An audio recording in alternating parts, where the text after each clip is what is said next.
Sa isang lumang apartment sa gilid ng Maynila, namumuhay si Mang Edgar Cruz, 52 taong gulang na security guard, kasama ang kanyang anak na si Jenny.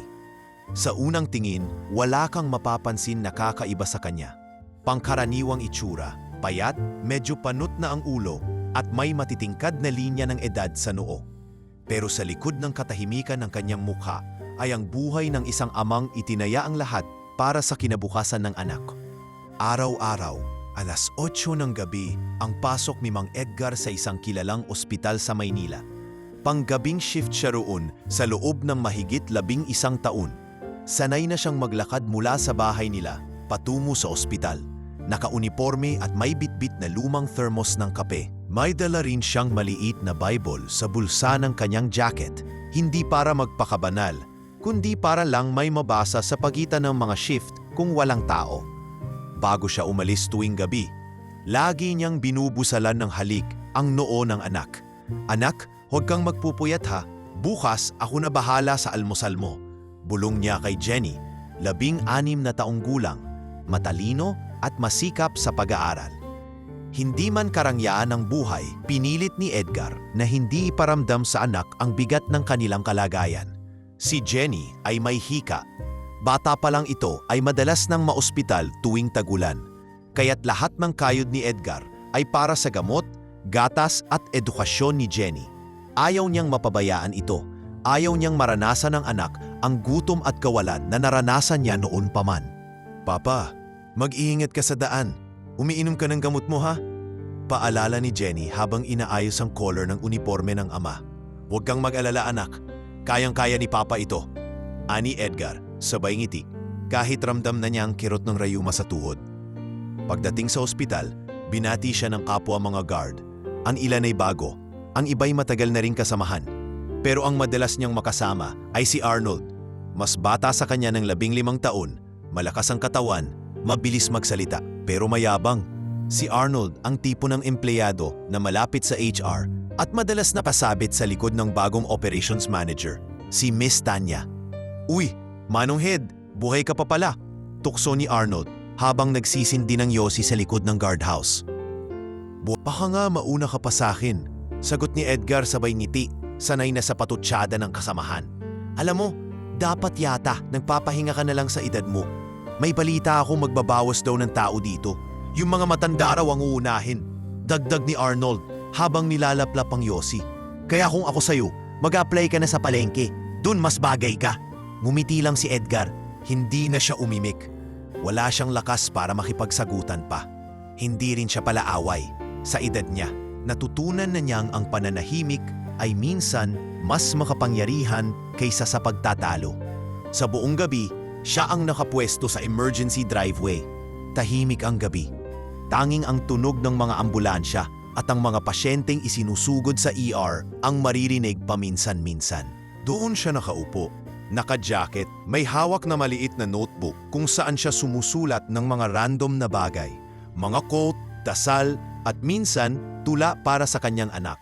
Maya-maya dumaan si Miss Tanya, ang operations manager na bago lang sa ospital.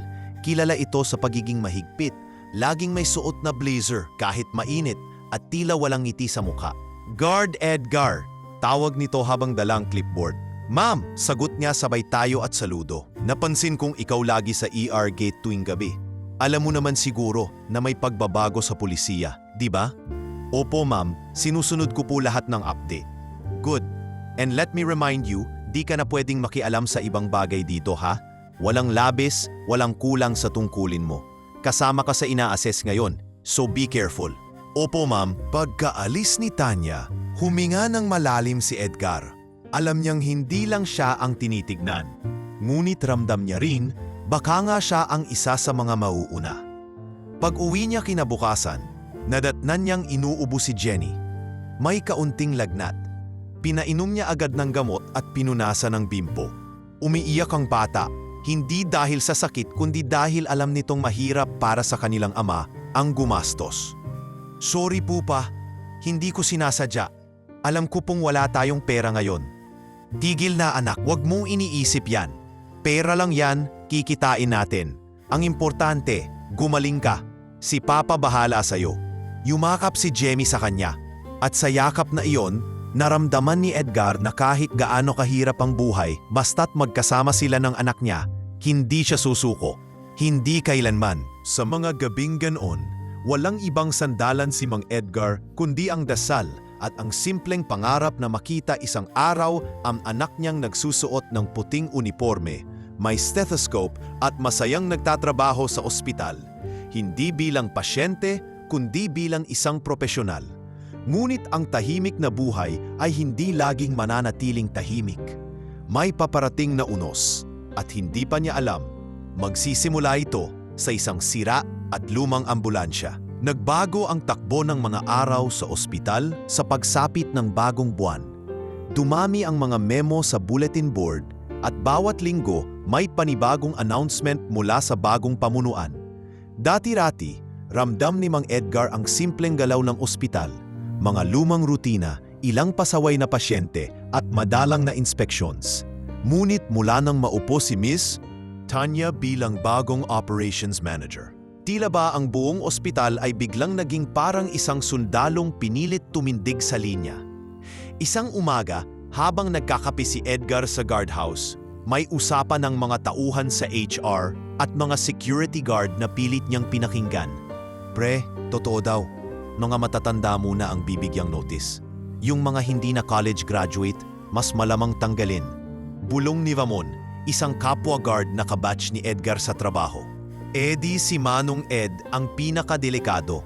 Pero wag ka, matagal na yan dito, baka may ipon yan. Dagdag naman ni Tony, sabay tawa na tila wala lang. Tahimik lang si Edgar, nakatingin lang siya sa lumalamig niyang kape, habang pinipilit wag ipakitang kinabahan. Hindi na bago sa kanya ang pagbabago ng sistema. Ngunit ngayon lang siya nakaramdam ng ganitong klaseng pangamba. Hindi na lang ito tungkol sa trabaho. Ito'y tungkol sa buhay nila ni Jenny.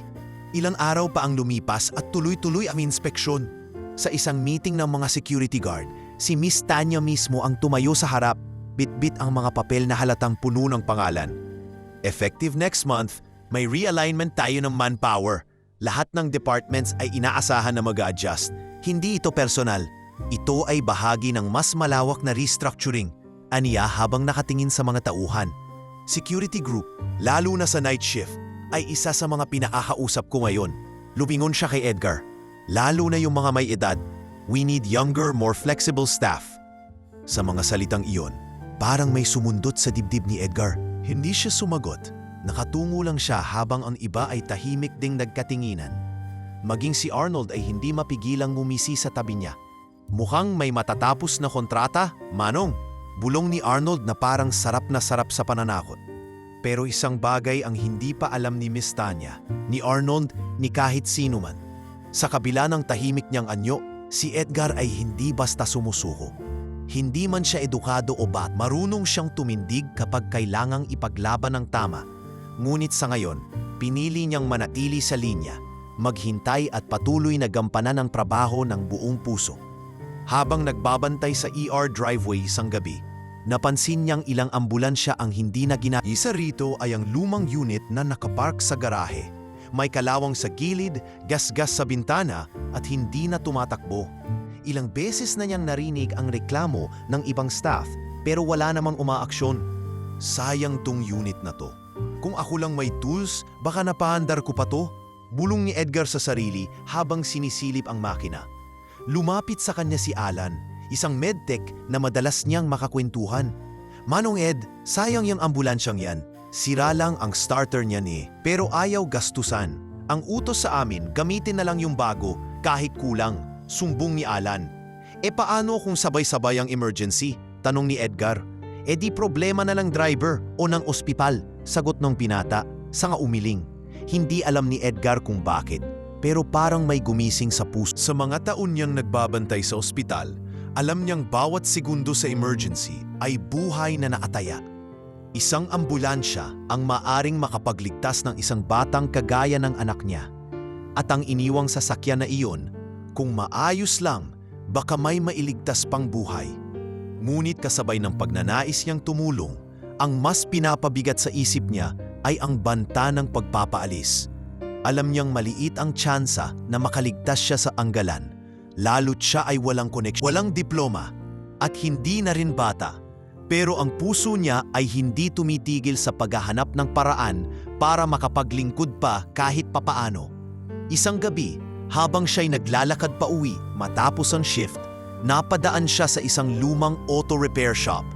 Nakita niya ang isang lumang starter na nakatambak sa gilid ng basura. Kilala pa kita, bulong niya sa sarili habang tinatanggal ang kalawangin nitong tornilyo. Naalala niya ang panahong isa siyang katulong sa talyer sa Tondo bago siya naging guard. Hindi man siya licensed mechanic, may alam siya sa mga makina, sapat para makapag-ayos ng basic na sira. Nang gabi ring iyon, nagpasya siyang bumalik sa ospital ng mas maaga sa duty kinabukasan. Bit-bit ang lumang starter at ilang gamit. Dahan-dahan niyang sinilip at pinag-aralan ang ambulansyang matagal nang nakaparada. Kung maaayos ko to, baka makatulong pa ako, bulong niya habang pinupunasan ng alikabok sa hood. Walang nakapansin sa ginagawa niya, kahit si Arnold ay wala roon ng gabing iyon. Si Edgar, sa gitna ng takot na matanggal, ay nanatiling tapat sa paniniwala niyang ang trabaho ng tao ay hindi lang nakabase sa papel, kundi sa malasakit. Hindi pa niya alam kung saan hahantong ang kanyang mga simpleng hakbang. Ngunit sa kaloob-looban niya, alam niyang kahit mawalan siya ng trabaho, hindi siya kailanman mawawala ng dangal. Mainit ang gabi at tila ba nahihirapang huminga ang buong ospital sa kapal ng hangin. 10:00 na ng gabi at karaniwang tahimik ang emergency driveway, maliban na lang kung may dumadating na ambulansya o pasyenteng inihahatid ng mga kamag-anak. Si Mang Edgar, gaya ng nakagawian, ay nasa pwesto niya, nakaupo sa plastik na silya, hawak ang maliit na notebook na puno ng sulat kamay na dasal. Ngunit hindi niya alam, sa gabing iyon, may darating na pangyayaring hindi niya inaasahan, isang desisyong magbabago ng buong takbo ng kanyang buhay. Tumunog ang landline sa loob ng guardhouse. Si Ramon, ang tasamang guard, ang sumagot. Emergency call, anito, matapos ibaba ang telepono. Galing sa barangay 145, stroke patient, kailangan daw ng ambulansya, pero wala na raw available. Napatingin si Edgar sa lumang ambulansyang nakapark pa rin sa gilid. Kahit madilim, kita niyang naroon pa rin ito, tila naghihintay na bigyang buhay. Wala bang driver na available? Tanong ni Edgar. Lahat busy. Yung isa nasa Quezon City pa, may kasamang patient. Yung isa, off-duty, sagot ni Ramon habang umiling. Sabi ng admin, wag na lang daw muna tanggapin, wala tayong service. Napakapit si Edgar sa batok niya. Napalunok siya ng laway. Ramdam niyang nag-uumpisa na namang sumiklab sa dibdib niya ang pakiramdam na parang may kayang gawin ngunit walang pahintulot. Tumingin siya sa relos, 10:30. Sa ganitong oras, mahirap na ang biyahe at sa emergency tulad ng stroke, bawat segundo ay mahalaga. Pilit niyang binalikan sa isip ang makina ng ambulansyang iyon.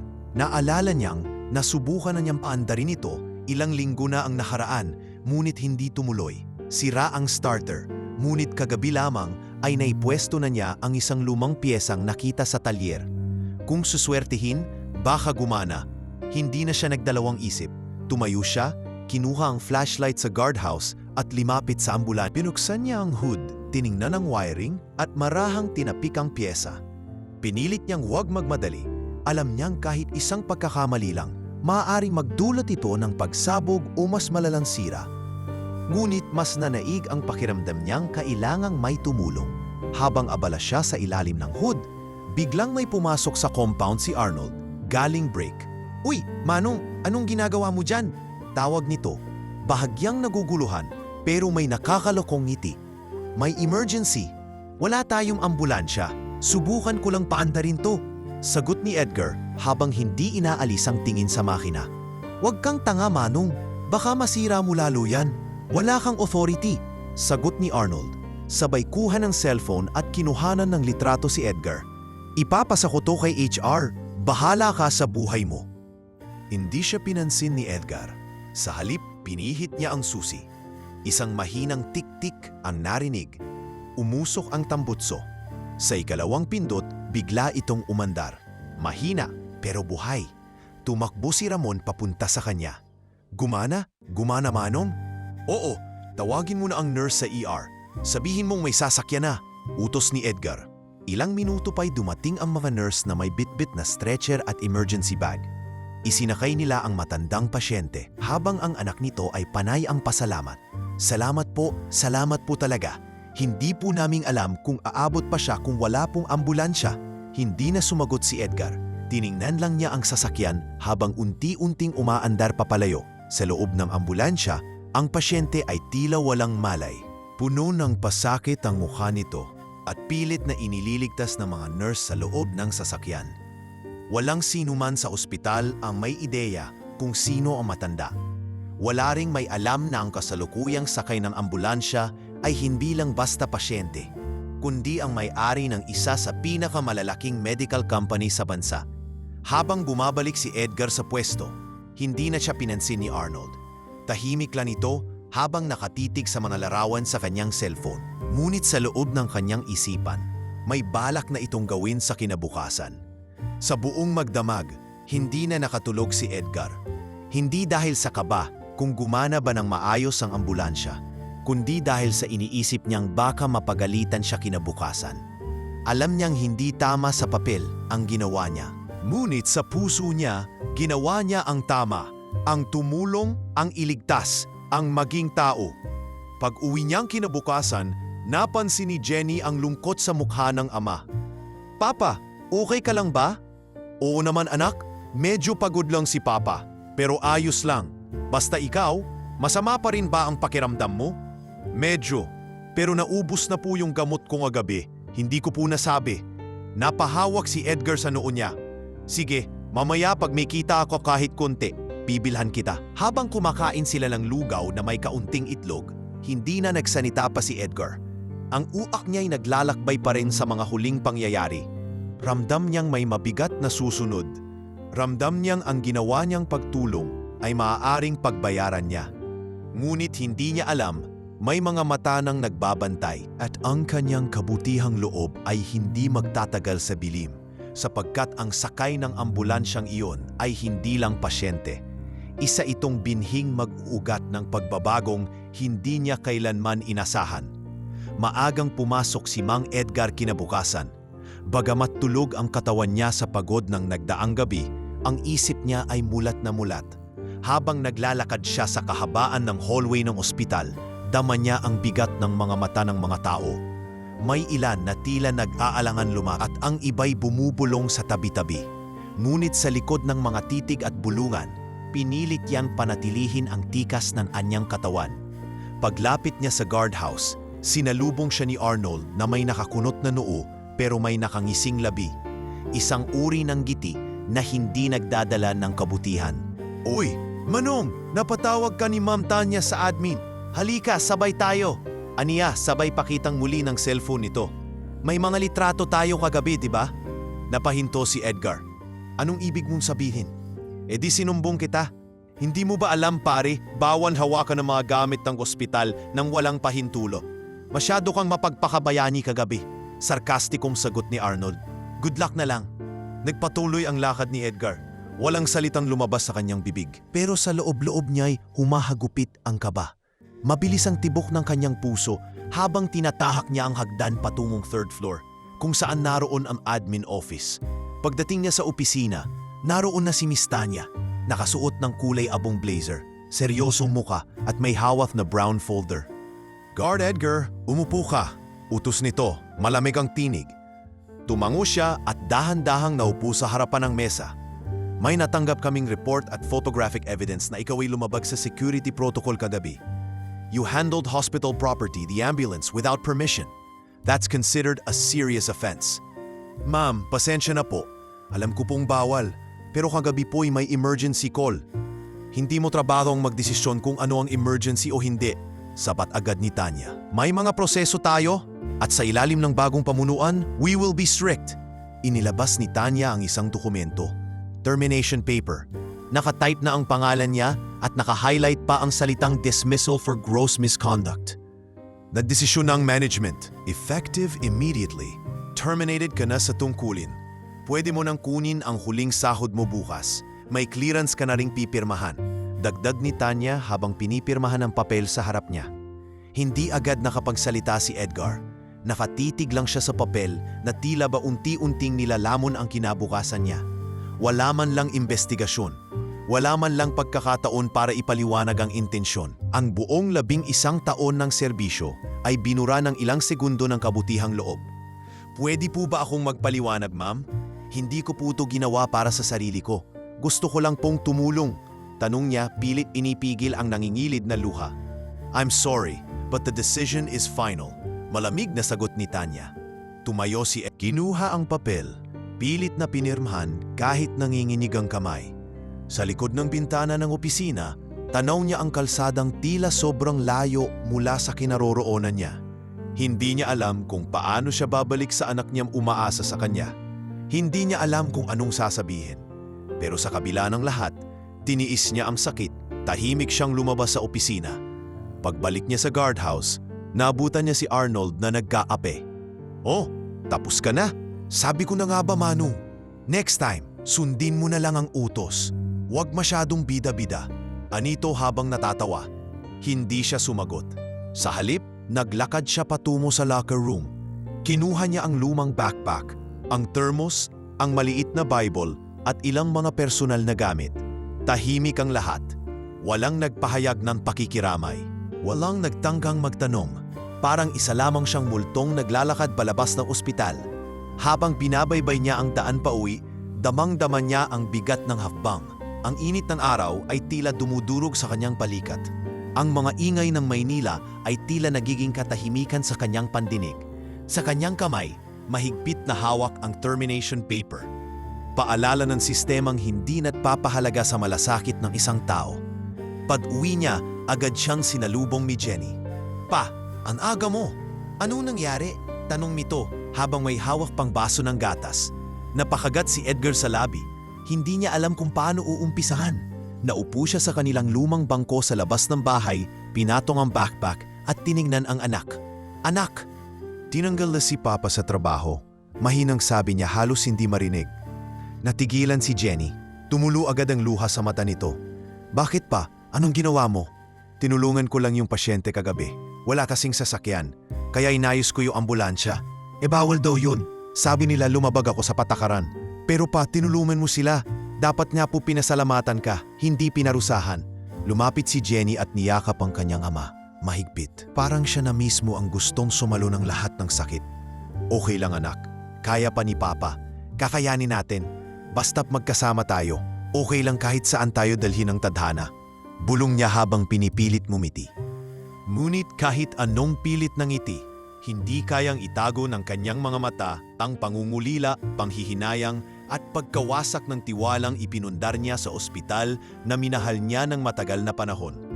Hindi niya alam kung ano ang mangyayari bukas, pero sa gabing iyon, isang bagay lang ang sigurado. Kailangan niyang tumindig, hindi lang para sa sarili niya, kundi para sa anak niyang umaasa na may liwanag pa sa dulo ng lahat ng ito. Matapos ang matagal na katahimikan, dumating ang gabing hindi inaasahan ni Mang Edgar. Ang unang gabi niya sa bahay bilang isang taong wala ng trabaho.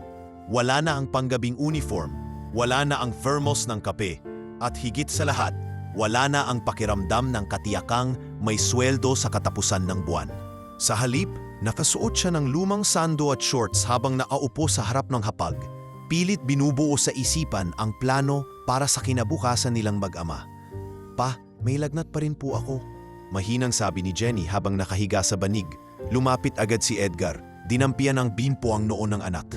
Ramdam niya ang init ng balat nito. Nilalabanan niya ang emosyon.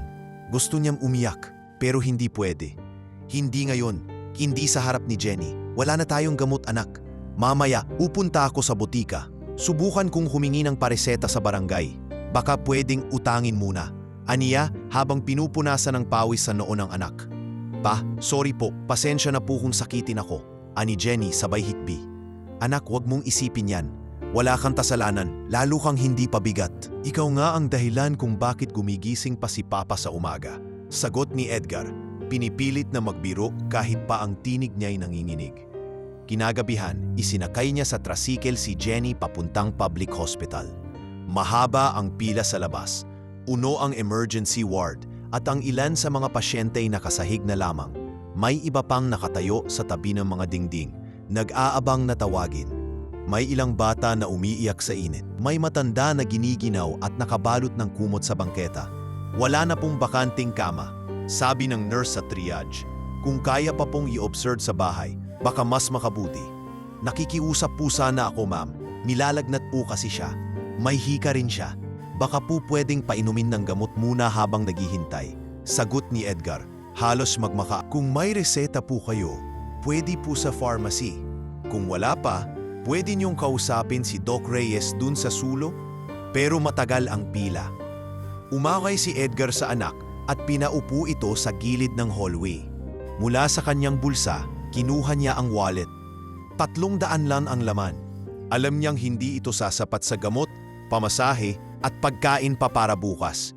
Sa gilid ng ospital, lumapit siya sa isang naka-duty na doktor na tila abala sa pagsusulat sa clipboard. Dok, pasensya na po. Anak ko po iyon si Jenny. May hika po siya at mataas ang lagnat. Wala po kaming pambayad ngayon, pero baka po pwedeng kahit pang-una lang na gamot.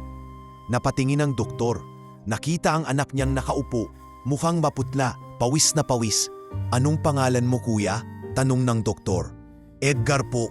Dati po akong guard sa ospital sa kabila. Pero tinanggal na po ako. Wala na rin po kaming ibang pamilya. Ako lang pong mag-isa ang nag-aalaga sa anak ko. Tahimik ang doktor sandali. Maya-maya'y inilabas nito ang kanyang ballpen at nagsulat ng reseta. Pumunta ka sa loob, hanapin mo si Nurse Letty. Sabihin mong ako ang nagpadala. Sabihin mo rin na asikasuhin na ang anak mo. Hindi kailangan may bayad agad kung kailan niyo kaya. Naiyak si Edgar. Maraming salamat po, Doc. Hindi ko po alam paano ko kayo mapapasalamatan. Alagaan mo ang anak mo. Baka hindi mo napapansin, pero para sa kanya, ikaw ang mundo. Sagot ng doktor, sabay talikod para ituloy ang trabaho. Sa loob ng ward, habang inaasikaso si Jenny ng mga nurse, naupo si Edgar sa sulok at tahimik na nagdasal. Sa gitna ng anyang takot, isa lang ang hiling niya na gumaling ang anak niya at makabangon siya kahit papaano. Samantala, habang hindi niya alam, sa kabilang bahagi ng lungsod ay may isa pang tao ang hindi mapakali. Si Lucas Salazar, ang anak ng pasyenteng isinakay sa ambulansyang inayos ni Edgar, ay patuloy sa pag-iimbestiga kung sino ang tumulong sa ama niyang si Lorenzo. Hindi ako mapakali. Ayon sa nurse, na-delay sana ang ambulansya kung hindi umandar yung lumang unit. Pero walang driver na naka-duty daw nung oras na yon, ani Lucas sa kanyang assistant. May CCTV po tayo sa parking garage, sir. Pero may mga parte pong sira. May ilang footage din na hindi malinaw. May isa pong guard na nakita sa bandang dulo pero hindi pa namin ma-identify. Hanapin. Hindi ako titigil hanggat hindi ko nakikilala kung sino ang dahilan kung bakit buhay pa ang tatay ko ngayon. Matigas na utos ni Lucas. Hindi alam ni Mang Edgar na ang desisyong ayusin ang ambulansya ay nagtanim ng binhi sa puso ng isang pamilyang kayang magpabago ng buhay. Ngunit sa oras na ito, ang tanging nasa isip niya ay kung paano makakaraos sa susunod na araw. Pagka-uwi mula sa ospital, mag-aalauna ng madaling araw. Inalalayan niya si Jenny na humiga. Mahimbing na ang tulog ng bata matapos ang gamutan. Napaupo siya sa gilid ng banig, tinanaw ang anak at saka inabot ang lumang Bible mula sa bag. Panginoon, bulong niya, hindi ko alam kung hanggang kailan ko pa kakayanin to. Pero sana, bigyan mo pa ako ng lakas. Hindi ko kayang mawala ang anak ko. Tahimik. Ngunit sa katahimikan na iyon, sa gitna ng dilim at kawalan, may naglalagablab pa ring pag-asa sa puso ni Mang Edgar. Ang pag-asang kahit sa mundong tila hindi makatarungan, may liwanag na darating. Habang abala si Mang Edgar sa pagbubuhat ng sariling krus sa kaniyang tahanan, sa kabilang panig ng lungsod ay may katahimikang nabalot sa isang high-end medical facility. Doon, sa isang exclusive suite ng Salazar Medical Center, ay nakaratay ang isang matandang lalaki, si Lorenzo Salazar, 71 taong gulang, CEO at tagapagtatag ng Salazar Holdings, isang korporasyong may hawak ng mga ospital, pharmaceutical companies at medical supply chains sa buong bansa. Halos isang linggo na ang nakalipas mula nang isugod si Lorenzo sa ospital. Isang mainding mild stroke ang tumama sa kanya habang nasa isang event ng Rotary Club. Kung hindi siya agad nadala sa ER, malamang ay hindi na siya nagising. Ngunit hindi alam ng halos lahat na ang kanyang pagkaligtas ay utang sa isang tao. Isang hindi lisensyadong mekaniko, hindi kilalang doktor, kundi isang payat na security guard na gumawa ng hindi inaasahan. Sa tabi ng kama ni Lorenzo ay nakaupo ang anak nitong si Lucas, 35 anyos, matipuno, edukado, ngunit seryoso at halos hindi lumalabas sa mata ng publiko. Tahimik itong nagbabantay, hawak ang tablet, at paulit-ulit na pinapanood ang CCTV clips mula sa ospital kung saan isinakay ang kanyang ama. May ilang putol-putol na footage mula sa lumang CCTV sa parking garage. Isang lalaking nakayuko sa ambulansya, tila may inaayos. Hindi kita ang mukha, ngunit kitang-kita sa galaw ng katawan ang pagmamadali at intensyong makatulong. Hindi siya staff ng ospital. Wala siya sa database ng maintenance. Hindi rin siya nurse. Sabi ng assistant ni Lucas na si Mariel habang sinusuri ang file. Pero base sa uniform, guard siya. Anong pangalan niya? Malamig na tanong ni Lucas. Wala pa, sir. Inaalam pa rin namin. Pero may isang mukhang kilala ng isang nurse. Nakausap ko si Nurse Risa. Sabi niya, parang si Mang Edgar daw yun. Dati raw guard sa ospital pero tinanggal na. Tumigil si Lucas sa pag-type sa kanyang tablet. Tinanggal? Opo, sir. Ayun sa ospital, may nilabag daw siyang patakaran. May insidenteng sinolo raw ang ambulansya nang walang pahintulot. Pero ang sabi ng ibang staff, siya raw ang nagpaandar ng sirang ambulansya, yung ginamit papunta rito. Tahimik si Lucas habang nagbubuo ng konklusyon. Tila may bumubukas na pinto sa kanyang isipan. Samantala, habang siya'y nag-iisip, biglang dumilat si Lorenzo. Mabagal, mahina, pero gising. Lucas, tinig ng ama, paos at halos hindi marinig. Dad, salamat sa Diyos. Ani Lucas, sabay hawak sa kamay ng kanyang ama. Huwag ka munang magsalita, magpahinga ka lang muna. Ngunit pinilit ni Lorenzo na magsalita. Ambulansya, lalaki, tinulungan ako. Bulong nito, tila nagbabalik ang alaala ng gabi ng insidente. Narinig ko ang boses niya. May inaalala, anak yata. Napakunot ang noo ni Lucas. Naalala mo ang itsura? Hindi. Pero malumanay, may tapang sa boses. Paulit-ulit siyang sinasabi, kailangan mo umandar. Baka may mamatay.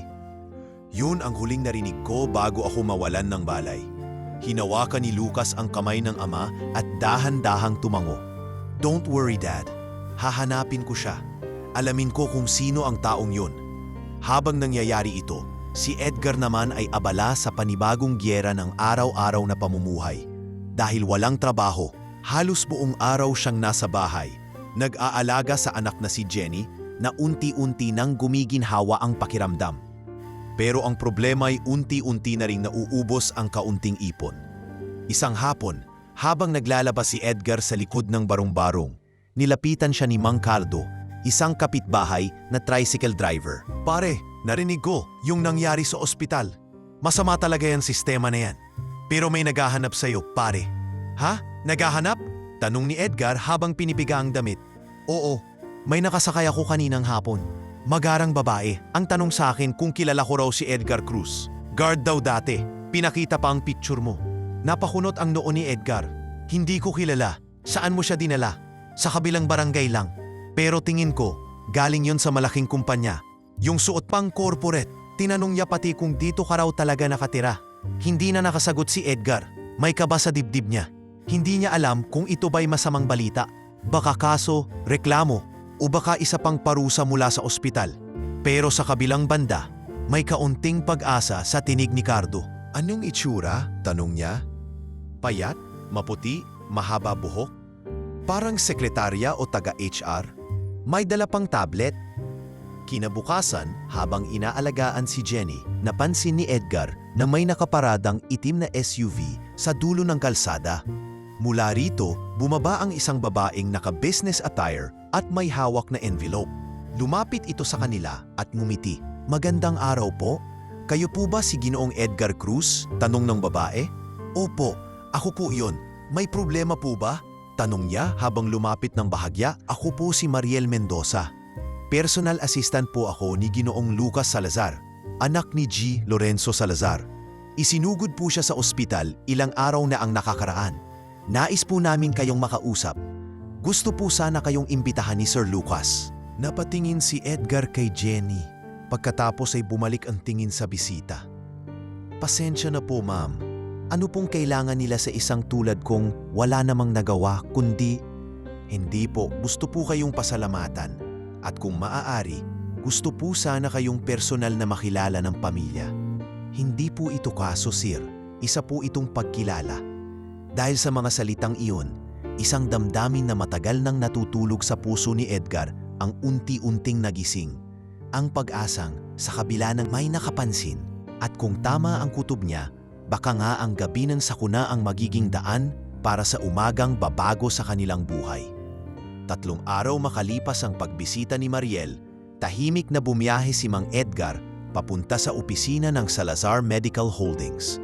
Hindi niya alam kung ano ang eksaktong mangyayari, wala siyang ideya kung anong klase ng pag-uusap ang naghihintay sa kanya o kung talagang may magandang layunin ang imbitasyon. Nakasuot siya ng maayos na polo, ang tanging disente niyang damit na ginagamit tuwing may simbahan o PTA meeting. Bit-bit ang lumang bag, panay ang dasal niya habang sinasakay ang jeep. Panginoon, kung anuman po ang dahilan ng lahat ng ito, sana po ay mapabuti.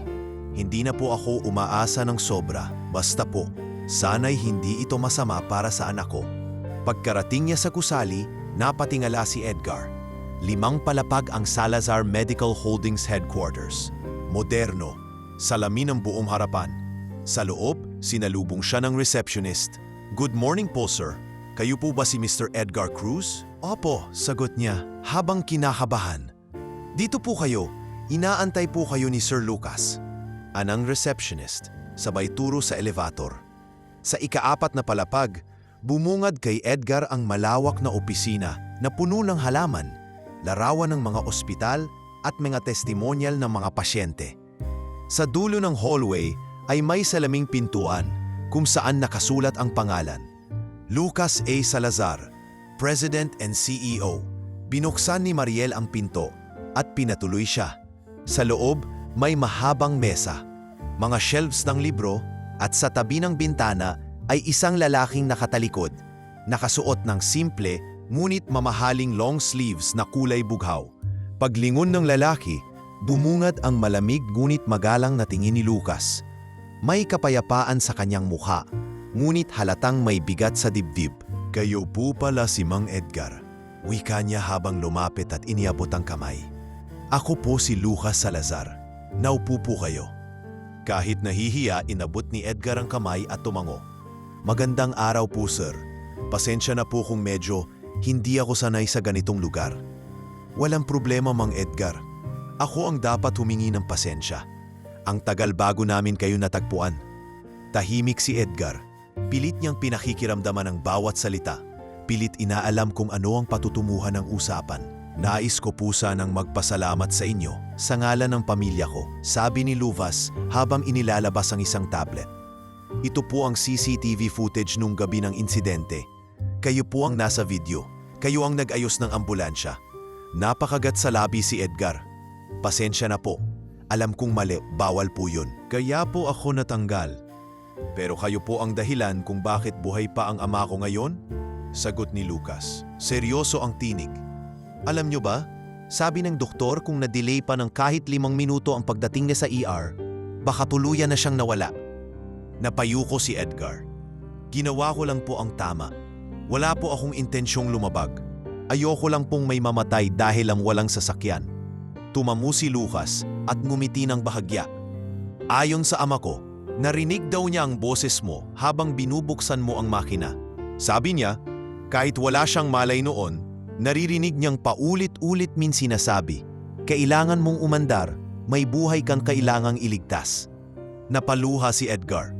Hindi niya inasahang maalala pa ng pasyente ang gabing iyon. Anak ko po kasi, May hika. Ilang beses ko na pong naranasan yung ganyang sitwasyon. Alam ko pong bawat segundo mahalaga. Kaya kahit bawal, sinubukan ko po. Pero tinanggal pa rin kayo, sabat ni Lucas. Opo, 1 linggo na po akong walang trabaho. Pero ayos lang, basta po gumalingan sakay ng ambulansya. Tahimik si Lucas. Lumapit siya sa drawer at inilabas ang isang envelope. Iniabot niya ito kay Edgar. Ano po ito? Tanong ni Edgar habang tinitingnan ng sobre. Kompensasyon, pasasalamat. Hindi po ito suhol, hindi rin po ito donasyon. Ito po ay pagkilala sa kabutihang loob na ginawa niyo sa amin. Huwag po kayong mag-alala, hindi po ito kapalit ng kahit ano. Binuksan ni Edgar ang sobre. May laman itong tseke, halagang ₱250,000. Sir, napakalaki po nito. Hindi ko po matatanggap ito. Hindi ko po kayo tinulungan para sa gantimpala. Alam ko at iyon ang dahilan kung bakit kayo ang karapat-dapat. Pero hindi pa dyan nagtatapos, Mang Edgar. Gusto ko po kayong imbitahan sa isang mas mahalagang usapan. Gusto ko po sanang dalamin. Ano po ba ang mga pangarap ninyo sa buhay? Napatigil si Edgar. Noon lang siya natanong ng ganoon ng isang taong may kapangyarihan. Hindi ko po alam kung masasabi kong pangarap, pero matagal ko na pong gustong makapagbatuloy ng pag-aaral ang anak ko. Gusto ko rin pong makatulong sa iba kung kaya. Gusto ko lang po mabuhay ng marangal, kahit tahimik lang. Pwede ko po ba kayong tanungin ng mas personal? Tanong ni Lucas. O kung bigyan ko po kayo ng pagkakataong magsimula muli, trabaho, pabahay at edukasyon para sa anak nyo, tatanggapin nyo ba? Hindi agad nakasagot si Edgar. Pinigilan niya ang luhang gustong kumawala. Sir, hindi ko po alam sasabihin. Para po akong nananaginip. Hindi ito panaginip, Mang Edgar. Hindi ko po kayang ibalik ang lahat ng nawala sa inyo, pero kaya kong ibigay ang simula ng bago ninyong buhay.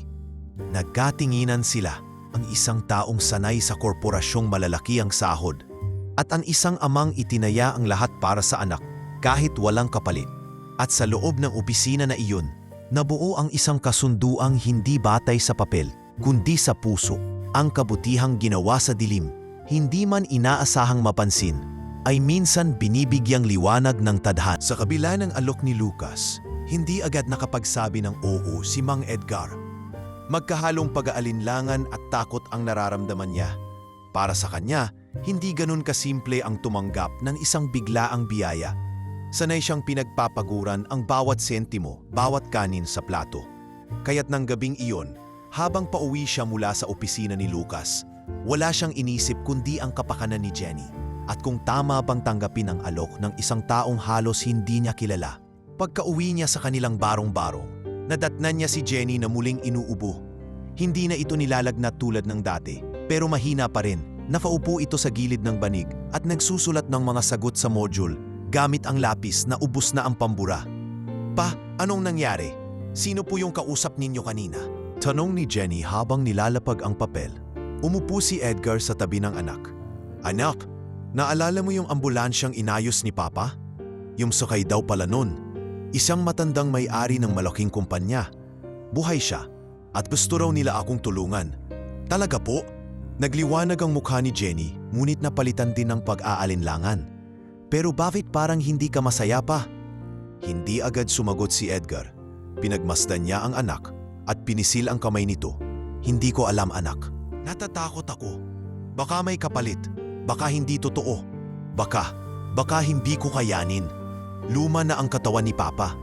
Baka hindi ko na matutuhan ang mga bagong bagay. Pero pa, mahina ngunit matatag ang tinig ni Jenny. Kung binigyan ka po ng bagong pagkakataon, hindi ba dapat subukan mo? Napayuko si Edgar. Sa isang iglap, parang siya pa ang tinuruan ng anak. Sa batang ilang ulit nang nilabanan ang karamdaman, tila mas matibay pa ito sa kanya. Kinabukasan, hindi muna siya bumalik kay Lucas. Sa halip, pinili niyang maglako ng gulay sa palengke. Isang bagay na dati niya nang ginagawa nung wala pa siyang trabaho.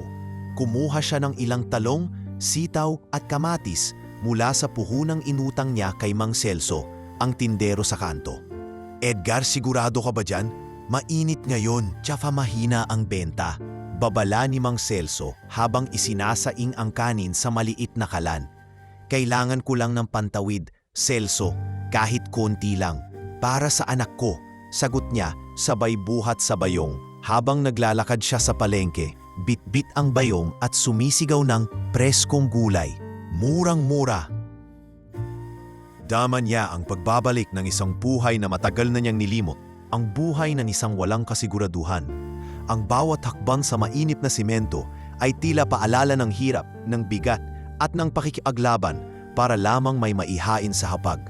Sa kalagitnaan ng kanyang paglalako, may matandang babae ang nadulas sa may bangketa. Maraming tao ang nakapingin pero walang lumalapit. Agad siyang tumakbo at inalalayan ito. "Inay, ayos lang po ba kayo? May naramdaman po ba kayong masakit?" Tanong niya habang tinutulungan itong tumayo. "Medyo masakit ang balakang ko. Nadulas ako kasi basa yung semento." Sagot ng matanda, nanginginig ang kamay. Inalalayan niya ito hanggang sa makarating sa lilim. Binilhan niya ng tubig at tinabihan sandali. "Pasensya na po, wala akong maibibigay na gamot. Pero kung gusto niyo, samahan ko po kayong pauwi," aniya. Ngumiti ang matanda. "Hindi ko kailangan ng pera, iho. Mabuti na lang at may kagaya mong hindi nagdadalawang isip tumulong." Hindi niya alam na mula sa di kalayuan ay may pares ng matang nakapingin. Isang lalaking nakaitim na polo, may hawak na tablet at palihim na kinukuha na ng video ang kanyang ginawa. Ito'y ang tauhan ni Lucas na matagal nang sumusubaybay sa kanya. Kinagabihan, nakatanggap ng tawag si Edgar mula kay Mariel. "Sir Edgar, gusto lang pong ipaabot ni Mr. Lucas ang pasasalamat niya. Napanood po niya ang ginawa niyo kanina sa palengke. Sinundan po namin kayo hindi para bantayan, kundi para mas makilala pa po kayo." "Pasensya na, ma'am. Wala po talaga akong intensyong ipakitang may ginagawa ako. Tumulong lang o ako kasi alam kong kailangan ng matanda. Alam po namin.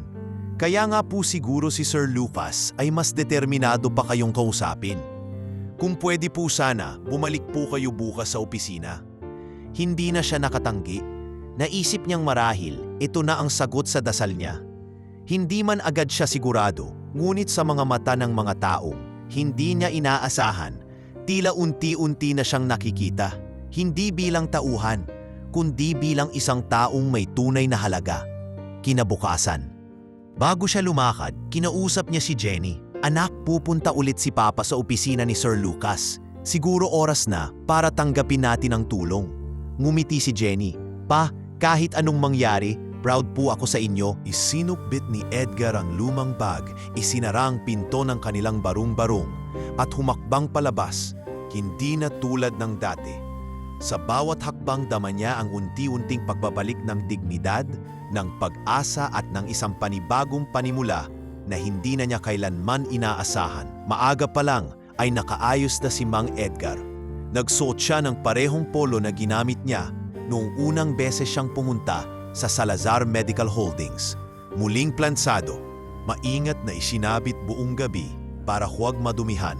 Bagamat luma ang tela at kita ang mga kupas na bahagi sa manggas, pinilit niyang magmukhang dise. Sa kanyang bitbit na bag ay may lamang ilang papeles, ang reseta ni Jenny at ang kanyang lumang ID sa ospital. Hindi na niya maipaliwanag kung bakit bitbit pa niya ito, pero tila ba may bahagi ng kanyang pagkatao na ayaw pakawalan ang pagiging security guard. "Anak, aalis na si Papa. Baka matagalan ako. Kumain ka ha? Nandyan sa mesa yung sinangag at itlog. Kung sumama ulit makiramdam mo, sumigaw ka lang sa kapitbahay. Ha?" Bilin ni Edgar habang inayos ang buhok ng anak. "O pa, ingat po kayo," sagot ni Jenny sabay yakap. "Sana maging po maganda ang pag-uusap ninyo." Habang nasa biyahe, panay ang kabog ng dibdib ni Edgar. Hindi niya alam kung bakit, pero pakiramdam niya ay may malaking mangyayari sa araw na iyon. Pagkarating niya sa opisina, agad siyang pinapasok ni Mariel sa conference room sa ikatlong palapag. Hindi na siya pinadaan sa lobby. Ila inihanda na ang lahat para sa kanyang pagdating.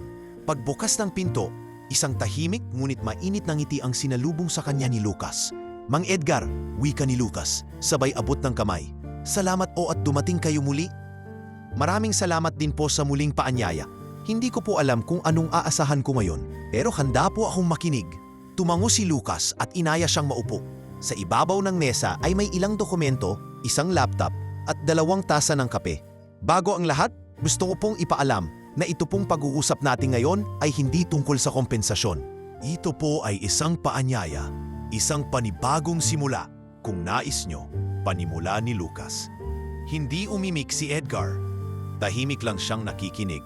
Pero ramdam niyang unti-unting lumalalim ang kahulugan ng bawat salitang binibitawan ng kaharap. Nalaman po namin mula sa assistant ko na dati po pala kayong nagtrabaho sa isang talyer. Marami po kayong praktikal na karanasan sa maintenance. At base na rin sa pagkilos ninyo noong gabi ng insidente, malinaw pong may alam talaga kayo sa basic mechanics. Medyo lang po, marami po akong natutunan noon sa Tondo. Hindi ko po natapos ang pag-aaral pero nagbantay po ako sa auto repair shop ng kaibigan ko noong kabataan ko. Mas lalo po kayong humanga sa inyo ang team namin dahil dyan. Kaya po nais ko kayong alukin ng posisyon sa aming bagong proyekto, isang Community Health Logistics Center na binubuo namin para sa mga liblib na barangay. Napakunot ang noo ni Edgar. Po? Logistics? Opo, kailangan po namin ng taong maaasahan, hindi lang dahil sa galing, kundi dahil sa puso. Kayo po yun. Kayo po ang magiging bahagi ng pilot program namin. Assistant Project Consultant po ang posisyon. May kasamang training, housing, at full medical support para sa inyo at sa anak ninyo. Hindi agad nakapagsalita si Edgar. Nanuyo ang lalamunan niya. Nilingon niya ang bintana, pilit pinipigil ang pamumuo ng luha. Sir, alam kong magandang alok ito, pero hindi ko po alam kung karapat-dapat ako. Wala po akong diploma, hindi ako sanay sa opisina, at matanda na po ako. Tumayo si Lucas at lumapit sa kanya. Maayos na inilapag ang isang folder sa kanyang harapan. Dito po sa amin, ang mahalaga ay ang intensyon, hindi ang credentials. Alam kong hindi nyo hinihing ito, pero gusto ko rin pong isama sa offer na to ang full scholarship para kay Jenny. Kahit anong kurso, kahit anong paaralan na gusto niya. Nang marinig ang pangalan ng anak, doon na hindi napigilan ni Edgar ang pagluha. Sir, ang tagal ko pong inisip kung paano ko siya mapapaaral. Tuwing gabi, kahit pagod na ako, dasal ko lang po ay mabigyan ko siya ng kinabukasan. Hindi ko po akalaing mangyayari to. Binigyan niyo po ng buhay ang ama ko. Ngayon oras na namin para bigyan kayo ng pagkakataong mabuhay naman na may ginhawa. Nagtagal ang pag-uusap. Inisa-isa ni Lucas ang detalye, ang programang ilulunsad, ang trainings na sasalihan at ang mga community visits kung saan magiging bahagi si Edgar. Habang pinag-uusapan ang mga plano, unti-unting bumabalik ang dating lakas sa loob ng matanda. Ila ba nagkakaroon muli ng saysay ang mga taon ng sakripisyo? Sa huling bahagi ng pagpupulong, inilabas ni Lucas ang isang maliit na kahon. Isa pa po pala, sabi niya, wala po kaming opisyal na seremonya ngayon pero nais ko po sanang ibigay ito sa inyo. Binuksan ni Edgar ang kahon. Sa loob nito ay isang plakang may nakaukit na mga salita. Mang Edgar Cruz, sa kabutihang hindi hinihingi at sa puso ng isang tunay na tagapagsilbi. Nang hawakan ni Edgar ang plaka, para siyang binuhusan ng mainit na tubig. Ito na siguro ang kauna-unahang pagkakataon sa kanyang buhay na nabigyan siya ng pagkilala. Hindi dahil sa posisyon, kundi dahil sa puso. Sir, wala po akong masabi. Halos pabulong niyang nasambit. Maraming salamat. Hindi ko po kayo bibiguin. Pag-uwi niya, hindi agad siya dumiretso sa kanilang barong-barong. Dumaan siya sa gilid ng isang bakanting lote kung saan dati silang naglalaro ni Jenny noong bata pa ito. Tumayo siya roon, tinignan ang langit at napangiti. Lita, kung nasaan ka man, sana proud ka sa akin. Bulong niya sa sarili, tinutukoy ang kanyang yumaong asawa. Hindi pa tapos ang laban, pero sa wakas, may nagsimula na ring bago. Sa pagbalik niya sa kanilang bahay, sinalubong siya ni Jenny. Pa, kamusta po? Mahigpit ang yakap na isinagot niya. Anak, may magandang balita si Papa. At sa mga mata ng batang ilang ulit nang nasaksihan ang paghihirap ng ama, sa wakas nakita na nito ang pag-asa. Isang pag-asang hindi nasalin sa mga panaginip, kundi galing na sa mga tunay na taong may malasakit. Kinabukasan ay tila ibang araw ang sumalubong kay Mang Edgar. Sa unang pagkakataon sa matagal na panahon, hindi ito nagsimula sa pangamba o pagkabahala. Bagkus, may kaunting ningning sa kanyang mga mata kahit pa hindi pa ganap na natutupad ang lahat. Nasa gilid pa rin ng kahirapan ang kanilang buhay, Ngunit ang kaalaman na mayroong taong naniniwala sa kanyang kakayahan, sa kanyang kabutihan, ay sapat upang gumaan ang bawat hakbang. Pagkagising, agad niyang tinungo si Jenny na nooy abalang sinusulatan ang mga reviewer niyang gawa sa recycled on paper. "Anak, gusto mo bang magkape si Papa?" Bungad niya habang inaayos ang lumang kalan. "Wag na po pa, ako na lang po ang magtitimpla." Sagot ni Jenny habang papalapit. "Nakita ko po kagabi yung plaka. Ang ganda po pa, deserve mo po yun." Napangiti si Edgar. "Hindi yun para sa akin lang anak, para yun sa atin. Kung hindi dahil sa baka matagal na akong sumuko."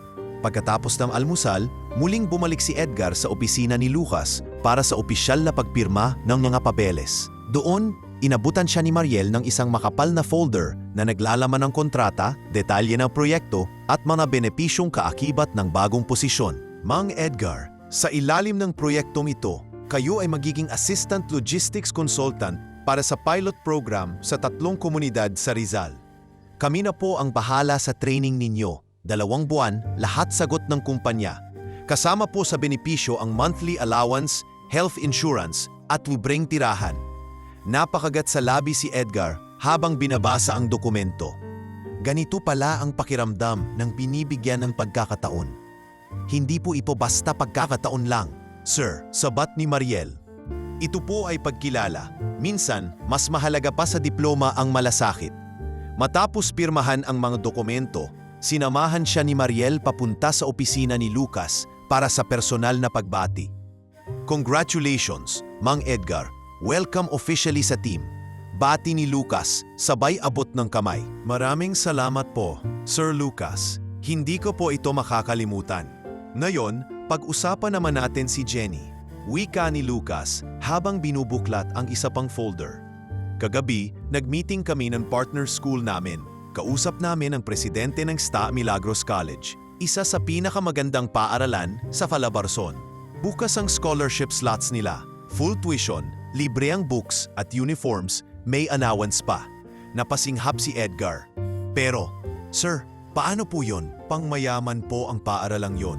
Baka po hindi siya tanggapin." Tumayo si Lucas at lumapit sa kanya. "Tanggap siya, Mang Edgar. Hindi dahil sa koneksyon natin.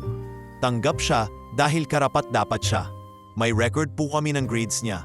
Consistent honor student, matalino, responsable, at higit sa lahat, inspirasyon." Nagpumilit ang luha ni Edgar. Hindi na niya napigilan. "Sir, wala po akong masabi. Para po akong nananaginip. Hindi ito panaginip. At hindi rin po ito utang na loob. Isa po itong pagkilala sa isang ama na hindi bumitaw kahit sinubok ng mundo." Habang binabaybay ni Edgar ang pauwi, tila mas magaan ang kanyang katawan. Dala-dala niya ang 2 sobre. Isa para sa kontrata, isa para kay Jenny. Mula sa malayo pa lang ay natanaw na siya ng anak. Sabik na tumakbo palabas ng bahay. "Pa, kamusta po?" Mumiti siya, sabay abot ng sobre. "Basahin mo anak." Binuksan ito ni Jenny at tila dahan-dahan niyang binasa ang bawat linya. "Pa, scholarship po to?" "Oo anak, sa STA Milagros College. Libre lahat. Tuition, books, uniform, pati baon. Galing yan sa pamilya Salazar." Hindi nakapagsalita si Jenny. Tahimik itong napaupo sa sahig, hawak ang papel na parang kayamanang ayaw pakawalan. "Pa, matutupad na po yung panalangin ko." Lumapit si Edgar at niyakap ang anak.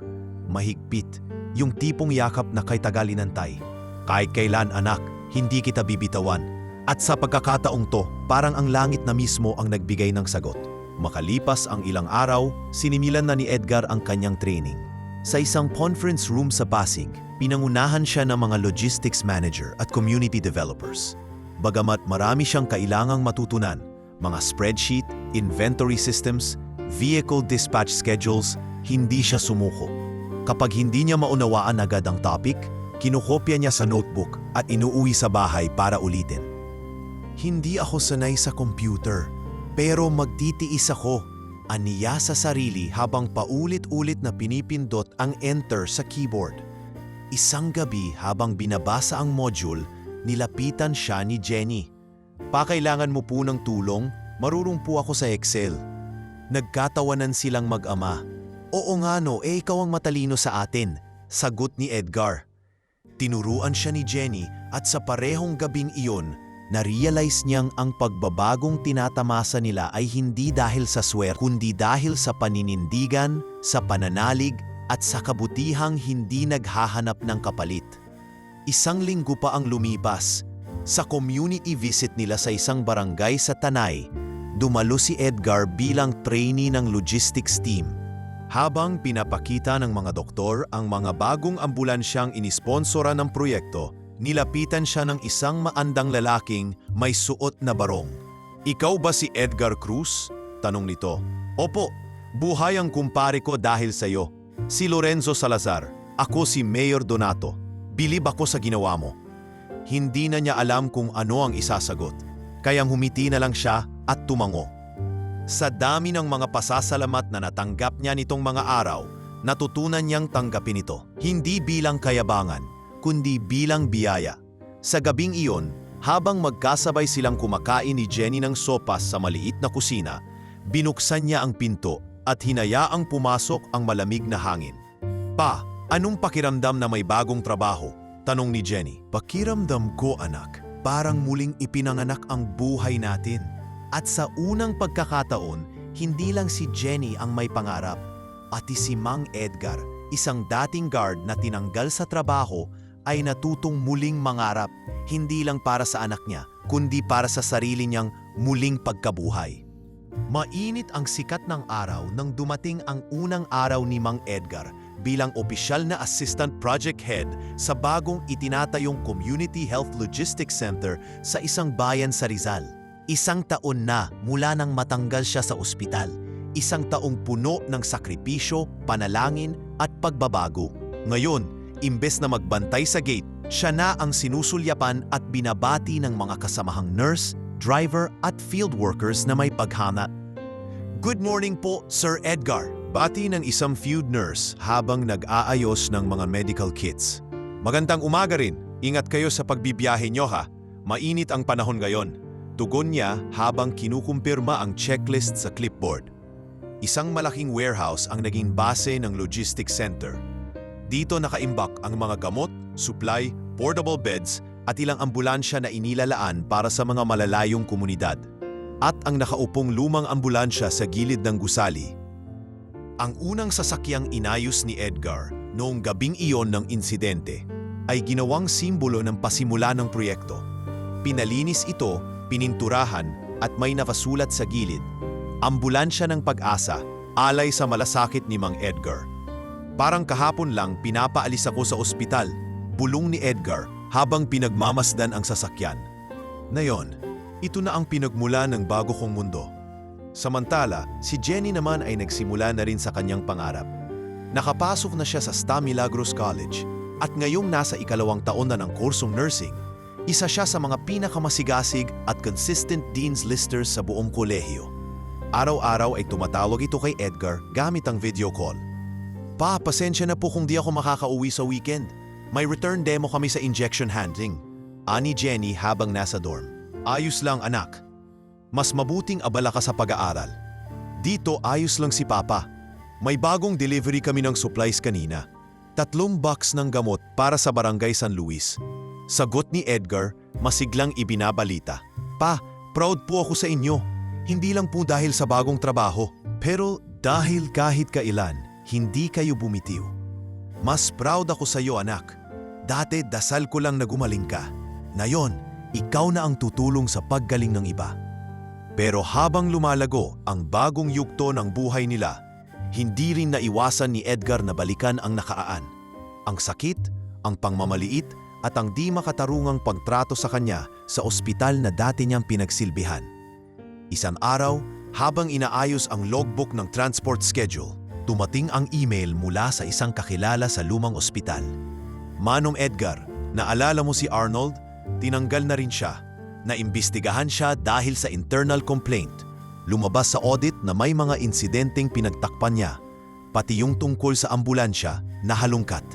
Napahinto si Edgar sa pagbasa. Walang saya sa mukha niya, ngunit may kakaibang katahimikan sa dibdib niya. Hindi dahil sa pagbagsak ni Arnold, kundi sa kumpirmasyon na minsan, kahit hindi mo ipaglaban ang sarili mo, ang katotohanan ay kusa pa ring lumilitaw. Kinabukasan, habang nagtuturo siya sa isang group training para sa mga bagong community responders. Isang itim na sasakyan ang huminto sa labas ng warehouse. Bumaba roon ang isang babaeng may maayos na pananamit, may dalang sobre at may pamilyar na mukha. Si Tanya, ang operations manager na dating nagpatawag sa kanya para tanggalin sa trabaho. Naglakad dito papasok, kasunod ang isang lalaking abogado na may dalang folder. Sir Edgar, mahina ngunit malinaw ang tinig ni Tanya. Kung pwede po, makausap kayo? Tumango si Edgar. Anong maipaglilingkod ko? Tahimik na inilapag ni Tanya ang folder. Nakasulat doon ang internal investigation report ng dating ospital. Ayon sa dokumento, pinawalang sala si Edgar sa anumang violation at lumabas na hindi siya dapat tinanggal. Idinetalye rin dito ang pagkakasangkot ni Arnold sa ilang manipulasyon sa mga report.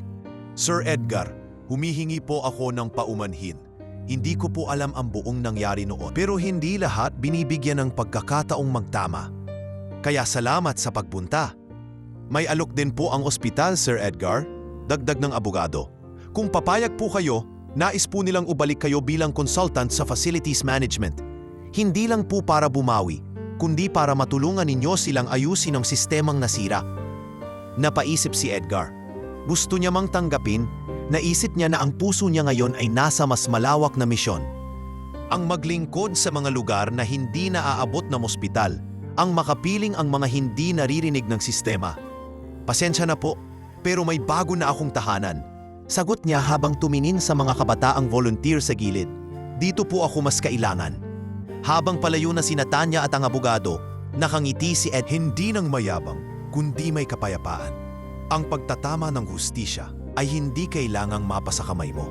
Minsan, kusa itong bumabalik sa mga nararapat. Nang gabing iyon, nakatanggap siya ng tawag mula kay Lucas. Sir Edgar, may balita ako. Isa kayo sa mga nominado bilang Community Health Hero ng isang national NGO. Wala po kaming kinalaman doon, ha? Iba pong grupo yon. Pero pinili raw kayo base sa recommendation ng mga komunidad na natulungan ninyo. Napatawa si Edgar. Pangalan ko lang ang dala ko dati. Ngayon pala, may pangalan na rin akong iniingatan. Mang Edgar, minsan hindi titulo ang nagpapakilala sa tao. Kundi ang ginawa niya noong walang nakatingin. At sa gabing iyon, habang tinitingnan niya si Jenny na abala sa pagsusulat ng case study sa laptop, naisip ni Edgar hindi lang sila muling bumangon. Naitayo nila ang sarili nilang tahanan sa loob ng dignidad, respeto at pag-asa. Hindi nagtagal, unti-unti nang nakilala sa iba't ibang sulok ng rehiyon si Mang Edgar bilang huwarang tauhan ng Community Health Logistics Center. Hindi lamang dahil sa kanyang karanasan o kasipagan, kundi dahil sa likas niyang malasakit sa mga tao, isang ugaling bihirang makita sa mga bagong henerasyon ng mga empleyado. Sa mga mata ng marami, hindi na lang siya si Sir Edgar kundi manunggaling. Palayaw na ibinigay sa kanya ng isang batang volunteer matapos makita kung paano siya tumulong magbuhat ng pasyente sa gitna ng ulan kahit wala sa tungkulin. Isang umaga sa covered court ng Brigadier Sampalo, habang abala ang medical team sa pagbabakuna ng mga bata, si Edgar ay nasa gilid, pinangangasiwaan ang transport schedule ng mga nurse. Bitbit ang clipboard at dalawang walkie-talkie, sinisiguradong walang naiwan at lahat ng request ay naaaksyonan. Ma'am Lena, tawag niya sa isang community nurse. Siguraduhin ninyong may reserve na yelo sa thermal box nyo.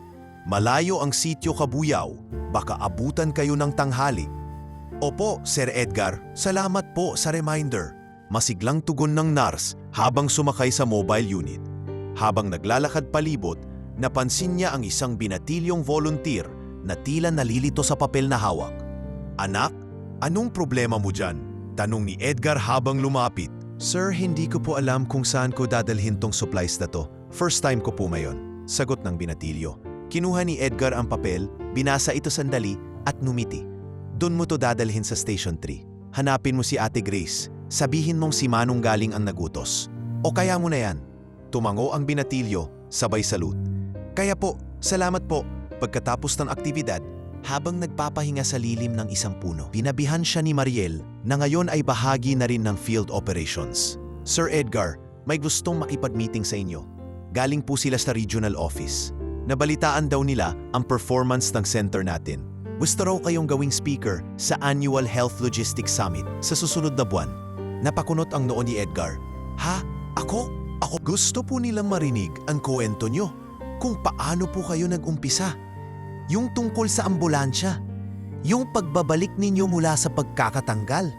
At syempre, kung paano ninyo pinamunuan ang proyekto ngayon. Saglit na natahimik si Edgar. Hindi ako sanay magsalita sa harap ng maraming tao, Mariel. Pero alam ko pong marami ang kailangang makarinig sa inyo. Hindi dahil sa drama, kundi dahil may matututunan sila sa buhay ninyo. Nag-isip si Edgar ng malalim at sa kabila ng kaba, alam niyang tama si Mariel. Hindi na ito tungkol sa sarili niya. Ito na ay tungkol sa pagbabahagi na ang mga tulad niyang tinanggal, nilapastangan at binalewala ay may boses din at may kakayahang bumangon. Sa mga sumunod na linggo, nag-ensayo siya. Tinuruan siya ni Jenny tuwing gabi gamit ang kanyang laptop. Pa, kapag nagsimula ka na, huwag mo agad isipin yung dami ng tao. Isipin mo lang nakausap mo ako, sabi ni Jenny habang pinapakita ang sample PowerPoint slides. Hindi kasi ako sanay, anak. Baka mapahiya si papa mo. Sagot ni Edgar habang kinakabahan. Kung mapahiya ka man, proud pa rin ako. Pero kung hindi mo ito subukan, paano ka makakatulong sa iba? Pagdating ng araw ng summit, ginanap ito sa isang convention center sa Maynila.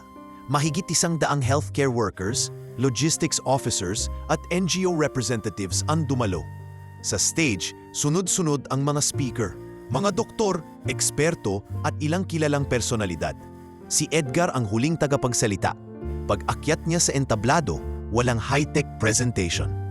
Isang simpleng mikropono lang at ang kanyang kwento. Magandang hapon po. Ako po si Edgar Cruz, dating security guard at ngayon isang logistics coordinator sa community health.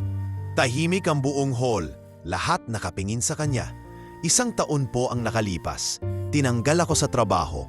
Ang dahilan, tumulong akong ayusin ang sirang ambulansya kahit hindi yun parte ng trabaho ko.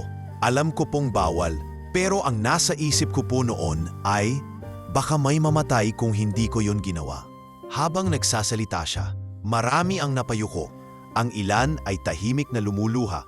Isa sa mga doktor ay umalis sa upuan at tumayo sa gilid. Hindi dahil sa pag-alis, kundi bilang paggalang. Iyon po ambulansya na yon. Ang sakay pala ay ang tatay ng CEO ng kumpanya kung saan ako nagtatrabaho ngayon. Hindi ko po yun alam. Ang alam ko lang, may taong kailangang iligtas. At sa araw na yon, ang ginawa ko pong tama ay siyang dahilan kung bakit buhay pa ang anak ko at ako ngayon. Nagpalakpakan ang buong hall. Hindi palakpak ng obligasyon, kundi palakpak ng tunay na paggalang. Pagkatapos ng programa, nilapitan siya ng mga nurse mula sa iba't ibang probinsya. May lumapit na barangay health worker mula sa Basilan. Sir Edgar, maraming salamat po. Nakita ko po ang sarili ko sa kwento ninyo. Akala ko po, ako lang ang pinapalampas palagi. Pero ngayon, alam ko pong may pag-asa rin kami. Nag-iba na ang papel ni Mang Edgar. Mula sa simpleng tagapagbantay, isa na siyang tagapagmulat. Isa na siyang tinig ng mga madalas hindi naririnig. At sa huling gabi ng summit, habang pauwi na sila ni Jenny sakay ng isang van na inarkila ng kumpanya, tumingin siya sa anak at sabay silang ngumiti. Anak, alam mo ba kung bakit hindi ako bumigay? Tanong niya. Bakit po? Kasi bawat araw na nakikita kitang lumalaban, paalala sa akin na kahit gaano kahirap ang buhay, mas mahalaga pa rin ang puso kaysa diploma, ang malasakit kaysa titulo. At sa gitna ng katahimikan ng kalsada, habang dinadaanan ng sasakyan ng mga gusaling dati niyang binabantayan, alam ni Mang Edgar, hindi lang siya bumalik sa lipunan. Isa na siyang haligi ng pagbabago. Isang maaraw na araw ng Marso nang ganapin ang pagtatapos ng mga estudyante ng Stamilagros College. Sa malawak na open field ng campus, nagtipo ng mga magulang, guro at opisyal ng paaralan upang saksihan ang pagtatapos ng panibagong henerasyon ng mga profesional. Isa sa mga pinaka-inaabangan ng lahat ay ang anak ko, graduate na bilang cum laude. Bulong niya sa sarili. habang pinipigilang pumatak ang luha sa kanyang mga mata. Maya-maya, tinawag ng announcer ang pangalan ni Jenny. From the College of Nursing, with the distinction of cum laude, Ms. Jennifer Cruz. Tumayo si Jenny sa entablado, nakasmile, hawak ang kanyang diploma. Nakapumupuntang iya dahil harap ng buong eskwelahan. Sa gilid ng entablado, napansin niyang nakatayo roon si Lucas Salazar.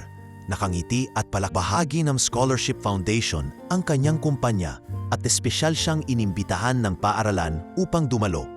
Nang bumaba si Jenny mula sa stage, agad siyang niyakap ng ama. "Pa, para sa iyo to. Lahat ng to dahil sa sakripisyo mo," ani Jenny habang lumuluha sa tuwa. "Hindi anak, sa'yo yan. Dahil ikaw ang lumaban. Ako'y sumabay lang." Nagyakapan silang mag-ama habang ang ibang magulang at guro ay tahimik na napapatingin sa kanila. Humahanga, naiiyak at lumalapit upang bumati. "Sir Edgar, isa po kayong inspirasyon," wika ng isang dean. "Manunggaling, saludo po kami sa inyo," sabi naman ng isang estudyanteng volunteer dati sa logistics center. Lumapit si Lucas sa kanila, suot ang simpleng suit. Bitbit niya ang isang maliit na kahon. "Jenny, congratulations!" "Edgar, hindi ko palalagpasin ang araw na to nang wala ito," sabay abot ng kahon. Pagbukas nila, isang simpleng pendant na may ukit. "Para sa ama kong hindi sumuko. JC, ginawa namin ito para sa inyo." Aksesorya man, pero sana ay magsilbing paalala na may mga kwento sa mundong ito na kailangan lang ng isang pusong tapat upang mabago. Hindi nakapagsalita si Edgar. Yumuko siya, niyakap si Lucas at tabulong na nagpasalamat.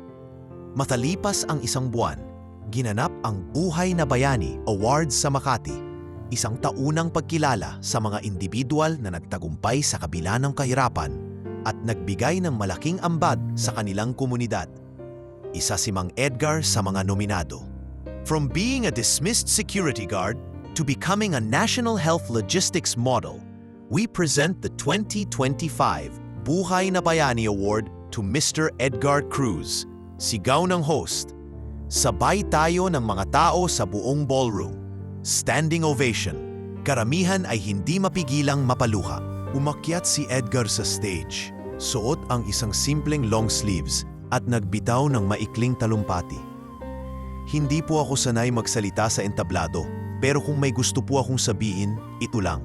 Minsan hindi natin alam kung kailan tayo makakagawa ng tama. Pero kapag dumating ang pagkakataong iyon, kahit walang nakakakita, kahit walang kapalit, gawin natin. Dahil ang tama, hindi kailangang ipagsigawan. Darating ang panahon, babalik sa iyong kabutihan sa paraang hindi mo inaasahan." Nagpalakpakan ang lahat. Pagbaba niya ng entablado, nilapitan siya ng isang kilalang news anchor. "Sir Edgar, pwede po ba kayong ma-feature sa news program namin? Ang kwento ninyo po, dapat malaman ng buong bansa." Ilang araw ang lumipas. Umere sa primetime television ang feature story tungkol kay Mang Edgar. May mga reenactment pa ng gabi ng ambulansya, mga interview sa mga tauhan ng logistics center, at pati si Jenny ay nagsalita. "Sa bawat gabi po na inuubo ako, si Papa ang nag-aalaga sa akin. Hindi ko po alam kung saan ako ngayon kung hindi siya ang naging tatay ko, kung hindi siya naging matatag." Dahil sa episode na yon, daan-daan ang nag-message at nag-comment sa social media. Maraming natulungan ang kwento niya, mga security guard na dating pinapabayaan, mga ama na nawalan ng trabaho, at maging mga kabataan na nawalan ng pag-asa.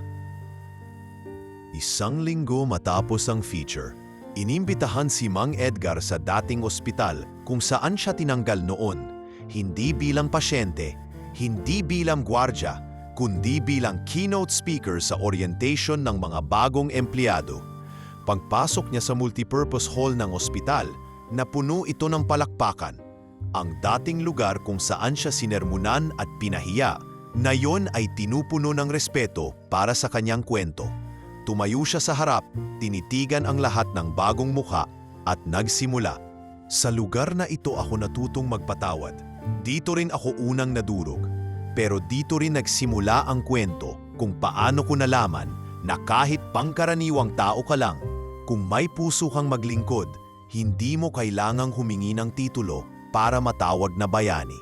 Nagbigay siya ng simpleng mensahe. Walang maliit na trabaho kapag malaki ang puso mong maglingkod.